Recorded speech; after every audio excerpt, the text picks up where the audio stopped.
December 20th, 1941. 10 Japanese twin-engined Ki-21 Sally bombers fly toward the southern Chinese city of Kunming. As they near their target, the Japanese bomber pilots are stunned to see 4 small fighter aircraft bearing down on them. The approaching P-40 Tomahawks open fire. Caught off guard, the Sallies quickly jettison their bomb load and turn full throttle toward home. But 10 more of the camouflaged fighters appear.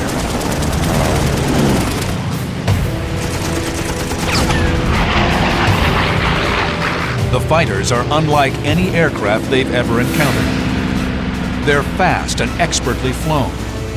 Their wings bear the national markings of the Chinese Air Force, but their nose sports the gaping maw of a great shark. It's the Flying Tigers, now in their first combat over the skies of Southeast Asia. Raining deadly tracers on the twin-engined aircraft, a fighter barely misses slamming into one of the Sallies and, at the last second, slides beneath it. The bomber bursts into flame and noses over in a death spiral.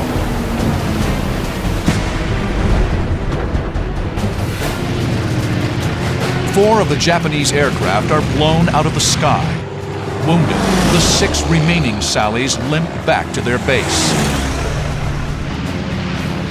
That first combat on December 20th, 1941, represented a watershed in the history of military aviation in China. This was the first time that a thoroughly modern, professional Air Force staffed by Americans engaged the Japanese on the Asian mainland, and it was a stunning success. The Japanese didn't know who the mysterious aviators were. But the grateful Chinese did. And when a Chinese newspaper recounted the lopsided victory, they gave these brave pilots a name. The Chinese paper had come up with the expression, "They're fighting like tigers, flying tigers." The pilots were Americans, volunteers serving in the Chinese Air Force. They found themselves fighting for the Chinese thanks to a remarkable aviator named Claire Lee Chennault. An officer in the Army Air Corps in the 1930s, Chennault earned a reputation as an authority on fighter tactics and as a fearless pilot and able leader. By the age of 40, he had commanded a fighter squadron and had toured the country as lead pilot of the Army's first aerobatic team. An adamant and gruff advocate for more and better fighter aircraft, Chennault had stepped on one too many toes at Army headquarters. In 1937, he was asked to resign his officer's commission and retire. The following day, he accepted an offer from the Chinese. In 1937, he was asked to go to China to do an evaluation of the Chinese Air Force. The Japanese had been carrying on their terror bombing campaign, and the little Chinese Air Force was being beaten and was eventually beaten badly.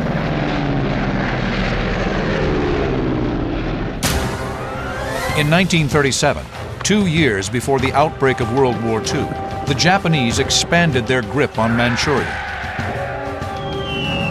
The Chinese suffered terribly. Its seaports were attacked, and natural resources were seized to feed the imperial war machine. Towns were bombed relentlessly as the Japanese adopted a terror policy called the 3 Alls: kill all, loot all, burn all. With obsolete aircraft, the Chinese Air Force was no match for the efficient, modern, and brutal Japanese. Claire Chennault had a solution. The Chinese Air Force had been decimated, and it was important to keep China in the war. And the only way they could keep China in the war, they needed an instant Air Force. And the only way you're going to get an instant Air Force is to recruit professionals like the Army, Navy, and Marine Corps. So Chennault came back to the States to make his case. In early 1941, the United States was not yet at war with Japan.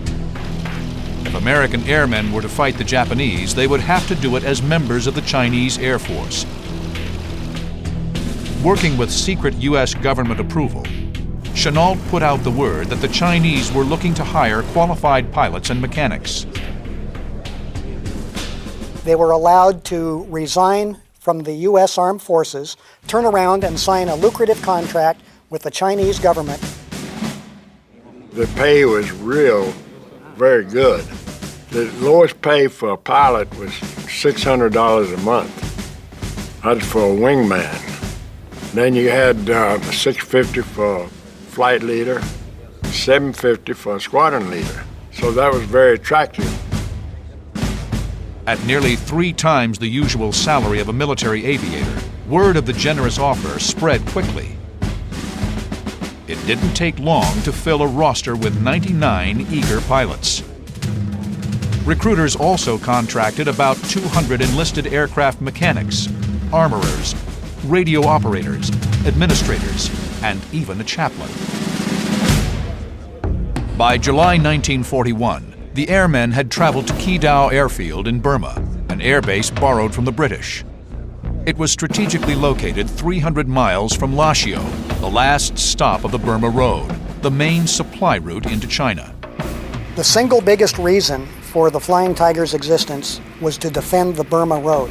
That road, which ran, as the name implies, from Burma into southern China, was the major supply route for sustaining Chinese military operations against the Japanese in that part of the world. At Qidao Airfield, they took possession of their new aircraft, the P-40, and an official name, the American Volunteer Group, or AVG. Chennault divided his unit into 3 pursuit squadrons. Each had its own logo, but in the fall of 1941, all the squadrons adopted the soon-to-be famous paint scheme for their Tomahawks. The menacing, grinning shark's mouth would become synonymous with the Flying Tigers. We're looking at a publication that comes out of India, and it showed a lot of these Aussie airplanes, the P-40, just like we had, and it showed the shark's mouth on it, and it lends itself so well to that airplane that we adopted it. By December 1941, the pilots of the AVG had been training for months, but had yet to test their skills. A few days before Christmas, they got their chance. On December 20th, they intercept and destroy 4 out of 10 Sally bombers before they strike Kunming, China.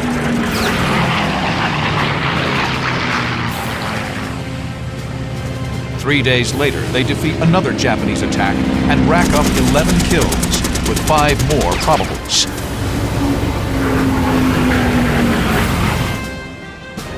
And on December 25th, they down an astounding 24 Japanese planes, a present for Hirohito on Christmas Day.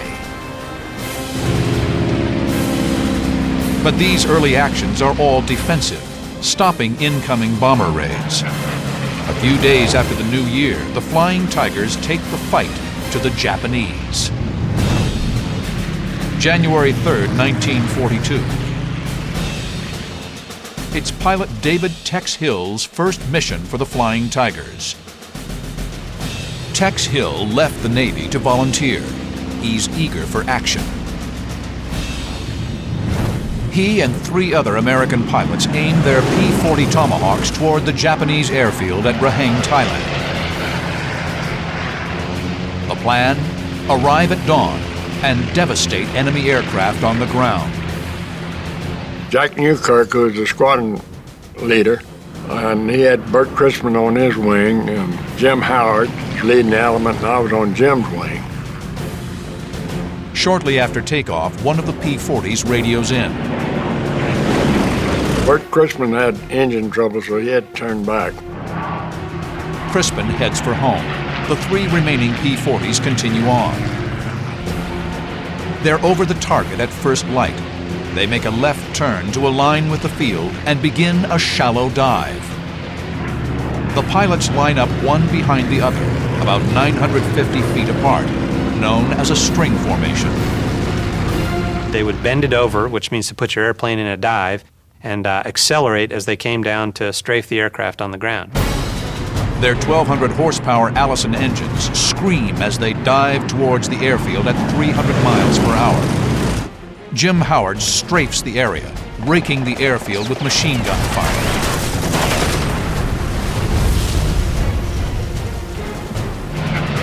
Tex Hill dives after him, preparing his own strafing run, but the run is cut short.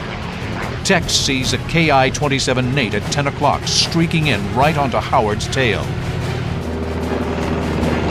It's Tex's first time in combat, and his friend's life is in his hands.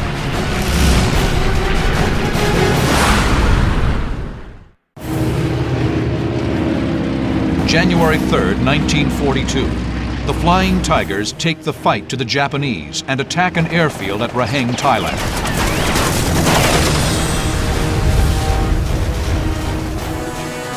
Tex Hill's flight lead, Jim Howard, has just been attacked by a Japanese Nate. Jim Howard is here. The Nate is on his tail, here. Tex is here. Jim Howard strafes the airfield,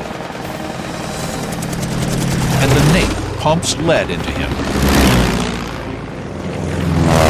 Tex closes on the Nate's tail and lines him up in his crosshairs. Our ammo is loaded with every fifth round was a tracer. So it looked like just a big hose, you know, going out there. So I just looking right through the windscreen and following those tracers, and it blew up right in front of me. He blasts through the churning fireball.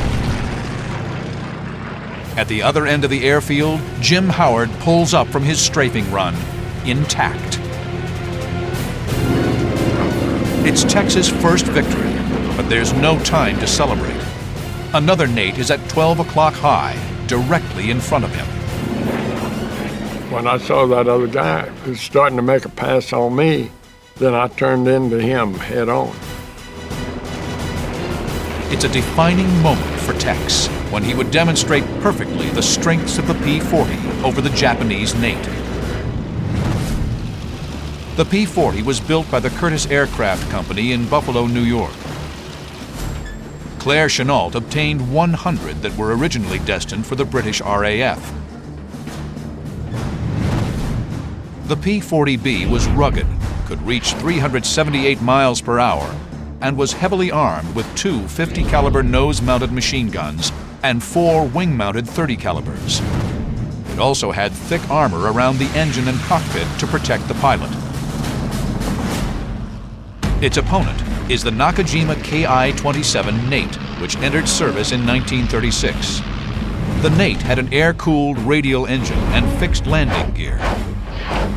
Its top speed was 305 miles per hour, and it was armed with one 12.7 millimeter and one 7.7 millimeter nose-mounted machine gun. The P-40 had better firepower and armor, but it was heavy and could not turn with the much lighter Japanese Nate.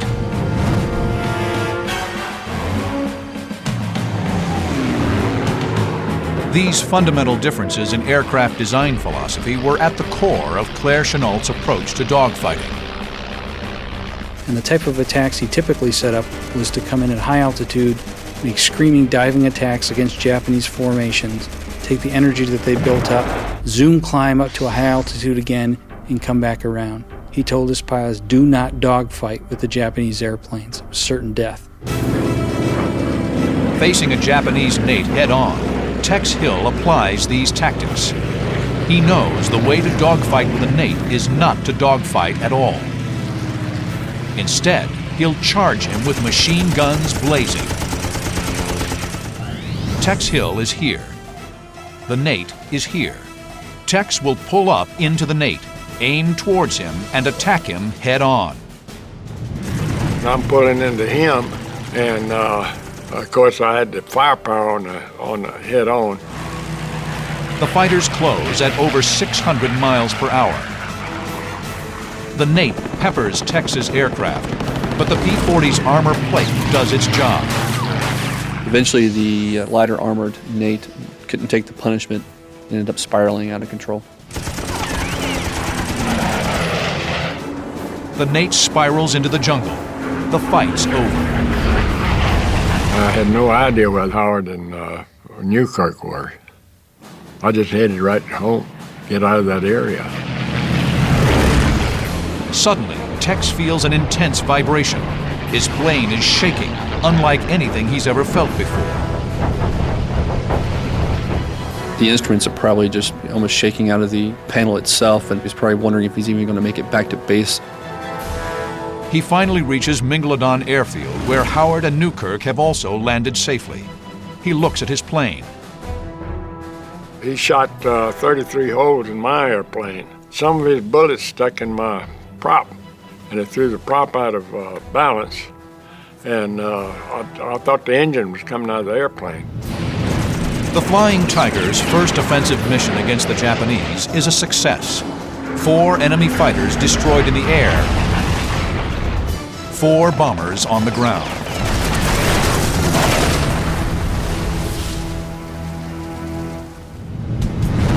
They were also gaining notoriety. The Flying Tigers didn't use military ranks or military discipline.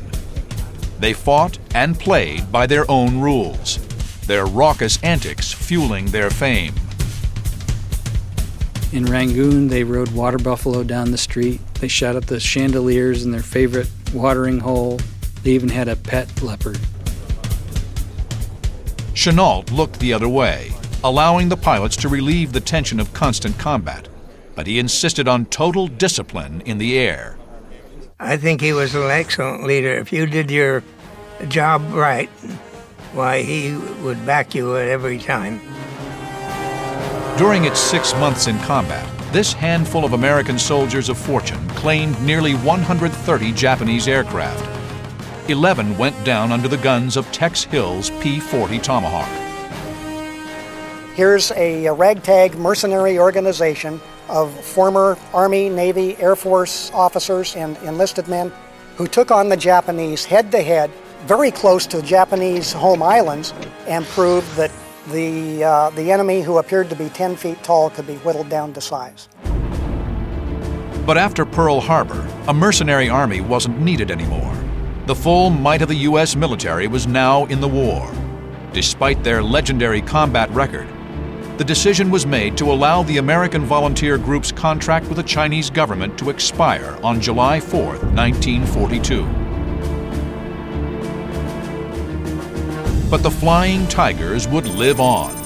The Army soon created the China Air Task Force to oversee the air war in the Far East.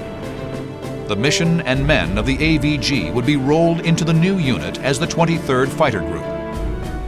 The China Air Task Force came under the control of colorful theater commander Joseph Vinegar Joe Stilwell.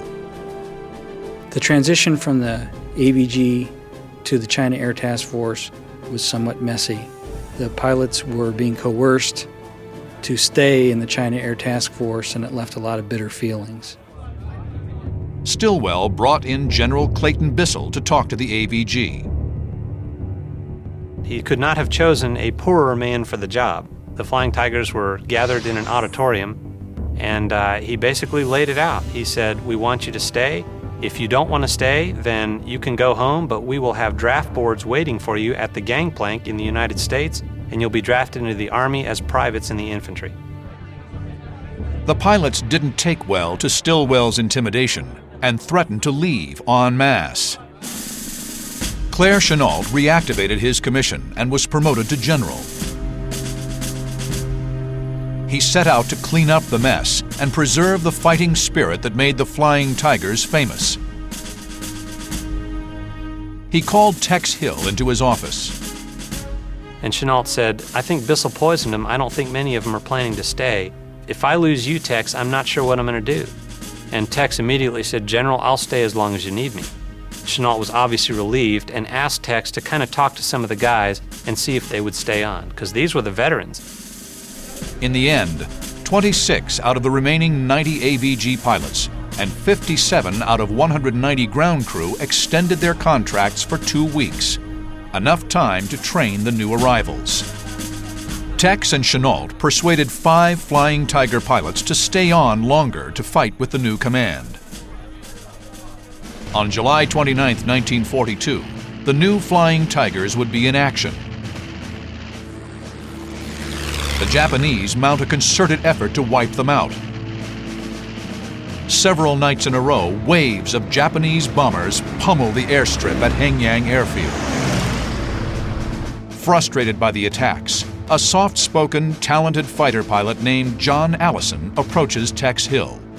I said to Tex, as the AVG tried to stop him at night. And if I remember correctly, he said, well, we made some attempts, but we were never very successful at it. So I said to Tex, well, if they come tomorrow, I'm going to be up there. The bombers do return, and this time John Allison and Tex Hill have a plan. It would be Allison's first taste of combat, and under a full moon, he would engage in one of the most famous dogfights in Flying Tiger's history. July 29, 1942, a full moon shines brightly over Hengyang Airfield. The Flying Tigers are in action again, and John Allison will get his first taste of combat. Allison has been alerted that a Japanese bomber formation is en route to attack the Tigers' base. He straps into his P-40 and launches into the air. John Allison reminds me of no one as much as Jimmy Doolittle. They're both short in stature, very focused, precise types of aviation professionals, but when each of them climbed in the airplane, strapped in and started the engine, there was a personality change. Tex Hill and John Allison have worked out a clever tactic to detect and engage the formation. Previous raids had shown them that the Japanese liked to bomb targets from 15,000 feet. We didn't want them to get underneath us because at night you just can't see them, although you could see the flame from their exhaust. Allison and veteran AVG pilot Ajax Baumler will be flying in a position called up moon. Lacking radar or navigation aids, the moonlight is their only help in detecting the Japanese. If the Japanese come in at their normal altitude, both pilots will see them silhouetted against the moonlit sky. If the Japanese come in under Allison, Baumler will see them. If they come in under Baumler, they will be low enough for the ground crew to spot them and radio in. Baumler levels off at 9,000 feet. Allison continues on to orbit at 12,000 feet. Somewhere in the darkness, the formation of 6 Japanese Ki-21 bombers approach in 2 3-plane elements. The Mitsubishi Ki-21 bomber, better known to the Allies as the Sally, was the workhorse of the Japanese Army Air Force in China. It could carry over 2,000 pounds of bombs. The Sally had incredible range, but this came at the cost of crew protection. It was very lightly armored. A fighter could shred the Sally with machine gun fire if he could get in close, but he would have to brave its 2 trainable 7.7mm machine guns, one in the nose and one in the tail. Allison gets a radio call. Crew at the airbase can hear the Sally's engines over them. Finally, they were approaching our little airport at Hengyang from the north. Allison and Baumler scan the skies, peering through the darkness for a glimpse of the bomber's exhaust. Allison twists his head around and catches a flash of exhaust. 3 Sallys above him. I was 3,000 feet below them. I immediately opened the throttle full power and started to climb, and I said, okay, fellows, watch the fireworks. Allison targets one of the 3 aircraft, but misjudges his closing speed. My airplane was climbing fast and also going much faster than the bombers, and I turned to follow them, and I was right in the middle of the formation. Suddenly, streams of tracers bracket Allison's P-40. They were shooting at me, and my radio went dead. They had hit my radio. This is before I'd fired a shot. And they'd put one round right through the seat and into my parachute. His engine is peppered as he flies through the stream of bullets. Allison must act quickly. In order to reposition himself behind the bombers, he'll rudder hard left and throttle down. It causes his plane to skid to the side and dramatically cuts his airspeed. The tactic works perfectly. I probably wasn't 200 feet behind them, maybe even closer. And my first rounds are down the fuselage. And I know I must have killed everybody in the airplane. The attack from point-blank range shreds the bomber. The wounded Sally pitches hard up, hemorrhaging oil, which splatters Allison's windshield. Allison has just knocked out one Sally, but there are two left. The formation's right wingman is the closest target, but its rear gunner has Allison in his crosshairs. Allison rolls right and swings in on the bomber's six, braving a hail of tracer fire. The one that had been hitting me on the right, hitting me most, I just gave him a burst and he exploded.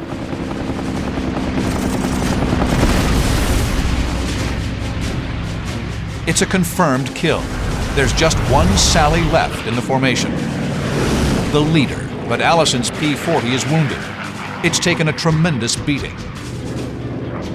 I didn't realize how hard I'd been hit, but they'd actually knocked a 5-inch hole through the crankcase, and all the oil was draining out, which I didn't know that. Thanks to the P-40 and its ruggedness, it kept flying. Allison brakes left, slams his throttle forward, drawing a bead on the lead Sally. His bullets impact the aircraft's left engine.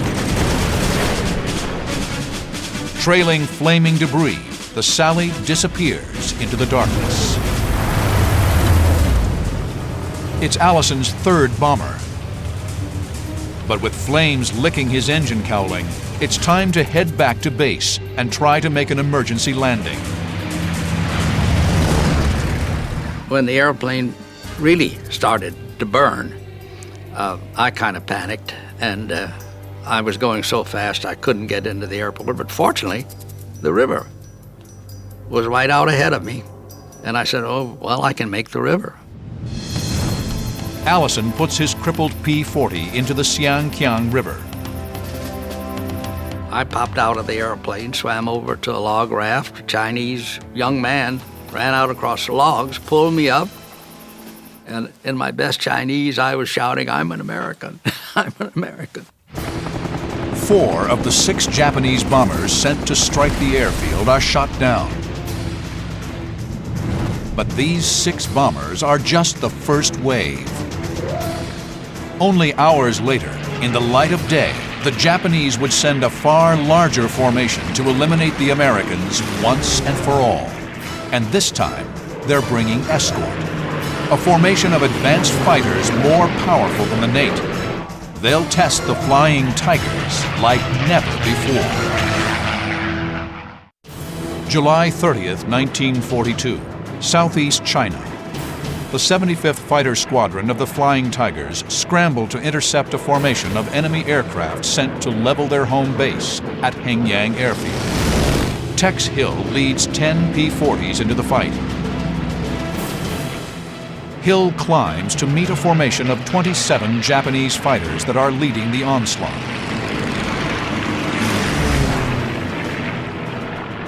And then here comes this big fighter sweep.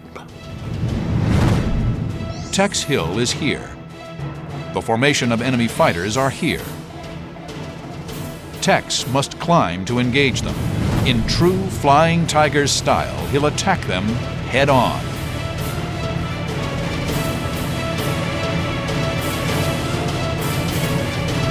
They aren't the familiar Nates. The fighters are a newer, advanced Japanese aircraft. The Nakajima Ki-43 Oscar is the successor to the Nate and entered service in the Pacific in 1941. Like all Japanese fighters, it traded armor for performance.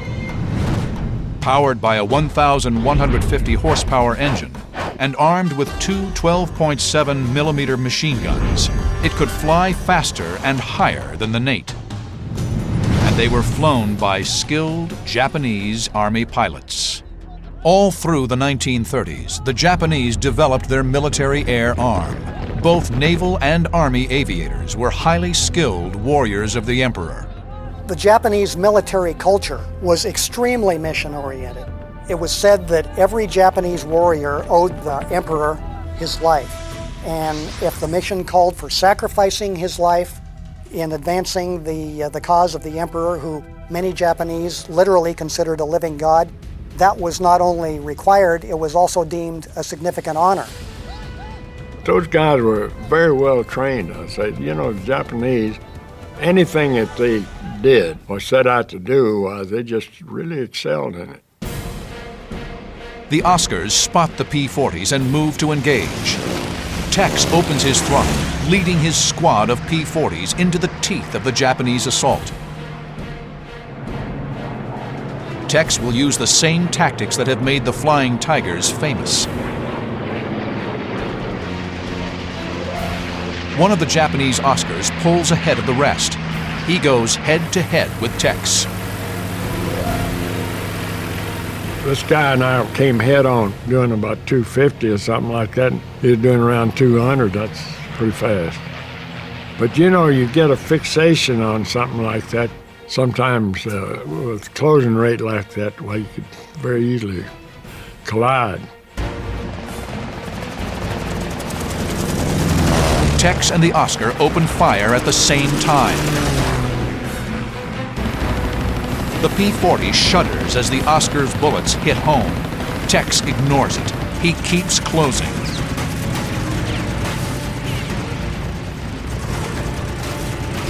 His 6 machine guns have a heavier weight of fire than the Oscar's two 12.7 millimeter guns.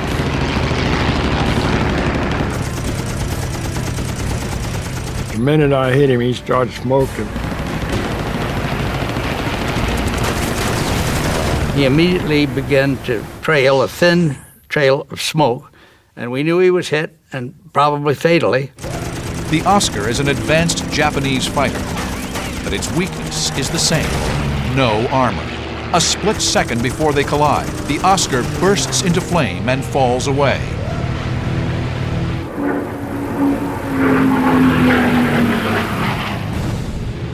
Tex Hill's P-40s went on to down 15 enemy fighters in the raid. The Japanese attack fails, and the Flying Tigers' home airfield is spared. The Japanese effort is derailed by Chennault's well-honed tactics. Avoid the turning fight and use the P-40's superior speed, power, and heavy armament. The tactics that worked against the Nate were equally effective against the Oscar. The China Air Task Force goes on the offensive. Japanese military and industrial sites are targeted throughout Southeast Asia. August 12, 1942. B-24 heavy bombers, supported by Flying Tiger P-40s, attacked the key shipping center at Haiphong, destroying ships, airfields, and vital supply dumps. In October, P-40s dive-bombed Japanese supply lines and strafed convoys in Burma. On November 27th, the largest force in China Air Task Force history strikes the port city of Canton on the Pearl River Delta. But on March 19, 1943, the small, scrappy China Air Task Force was replaced by a new organization, the 14th Air Force. Claire Chennault took command. So naturally, the newcomers, the new guys on the block, attached themselves to the Flying Tiger name. After all, the same Claire Chennault was their commanding officer as well. John Allison leads some of the most successful raids of the entire war, but his Asian tour is coming to a close. He is to be reassigned to the European theater. But on his last day in China, Allison will find himself in the most harrowing dogfight of his career.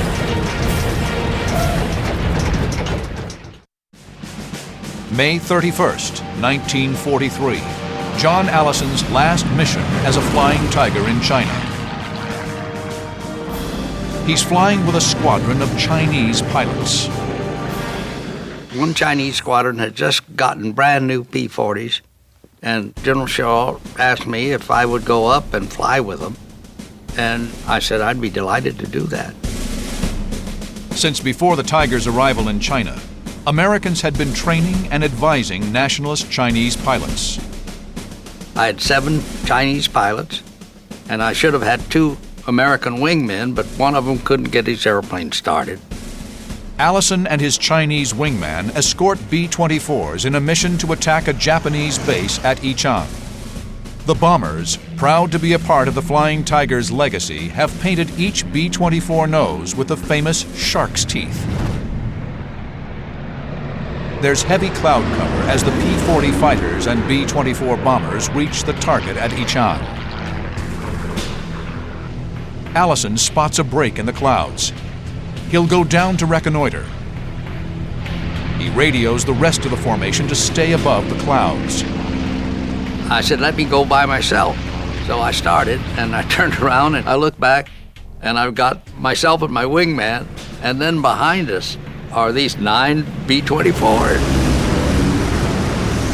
And while we were having this conversation, all of a sudden, it's just as if someone had taken a handful of pepper and thrown it up through these black spots were busting through the ceiling. 20 Japanese Oscars have suddenly appeared. They're heading directly for the B-24s. Allison is here. The enemy Oscars climb towards the B-24s here. Allison must find some way to engage and divert the fighters from the bomber formation. He must act quickly. The lighter and more agile Japanese fighters are closing fast on the B-24s. Allison jams the stick back and rudders right in a climbing turn. And I found myself climbing with all these Japanese fighters. He pulls up on an easy target, an Oscar right in front of him.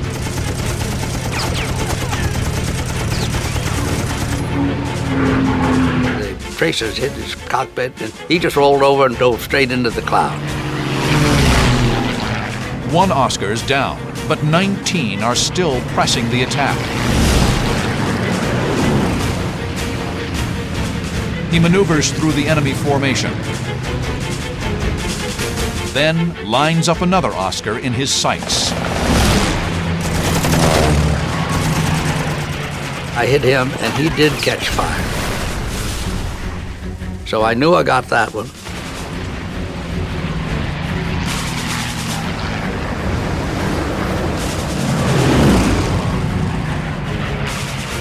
Allison pulls into a high G climb. 3 Oscars are attacking a B-24. Before he reaches the vulnerable bomber, he spots another bandit at 3 o'clock.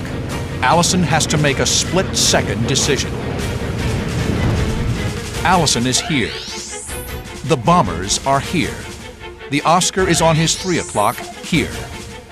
But I figured that I could just pull my airplane up almost into a stall, and then I might be able to divert these 3 from their attack on the bombers. It's a gutsy move.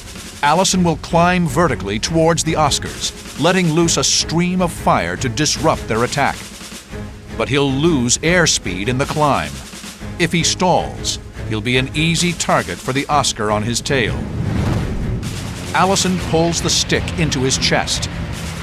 His airspeed falls off. He presses the trigger. His P-40 shudders in a stall. The Oscar opens fire.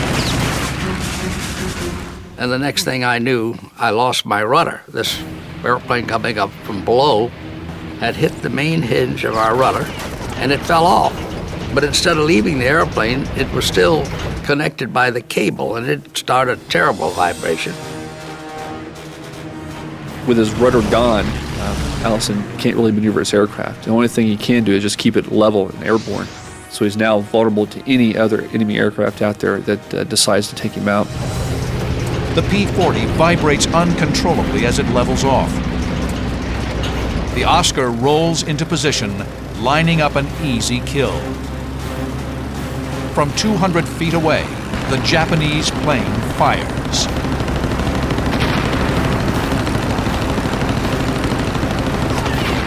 Pieces fly off Allison's fighters. The rugged P-40 absorbs the hits, but it can't stay in the air much longer. And I said, well, if somebody doesn't help me soon, this is it. I'm gone. All of a sudden, I'm absolutely enveloped in a hail of tracers. A Chinese fighter pilot has come to Allison's rescue. He's behind the Oscar, firing wildly. So it's tracers from 650s. And I'd seen them from one perspective. Now I was seeing them from another, and a fatal one. And I thought, he's going to kill us both. But the Chinese P-40 kills the Oscar. It goes down flaming. Barely hanging in the air, Allison turns for home, nursing his shredded Warhawk back to base. The B-24s successfully bomb the Japanese runways at Yichang. 5 enemy fighters are shot down. 1 Chinese P-40 is lost. John Allison left the Flying Tigers in May 1943. But returned to Asia only a few months later to help form the 1st Air Commandos with Philip Cochrane. The 1st Air Commandos supported the Allied effort in Burma and pioneered the use of gliders for long-range airdrops deep behind enemy lines. Tex Hill stayed in China until November 1944. He became a triple ace, downing 15 enemy aircraft. Claire Chennault led the 14th Air Force until 1945, when he retired. He stayed in the Far East after World War II, assisting Chiang Kai-shek in his war against Chinese communists in the late 1940s. The Flying Tigers of the 23rd Fighter Group went on to become one of the highest-scoring fighter groups of World War II. From 1942 until 1945, they destroyed over 1,000 Japanese aircraft. They sank 184 enemy merchant ships, destroyed 817 bridges, 1,225 locomotives, and killed nearly 60,000 Japanese troops. Their aggressiveness and skill carried forward the legacy of the original Flying Tigers, whose exploits became the stuff of legend. The shark-mouthed P-40s challenged the forces of tyranny with incredible ferocity.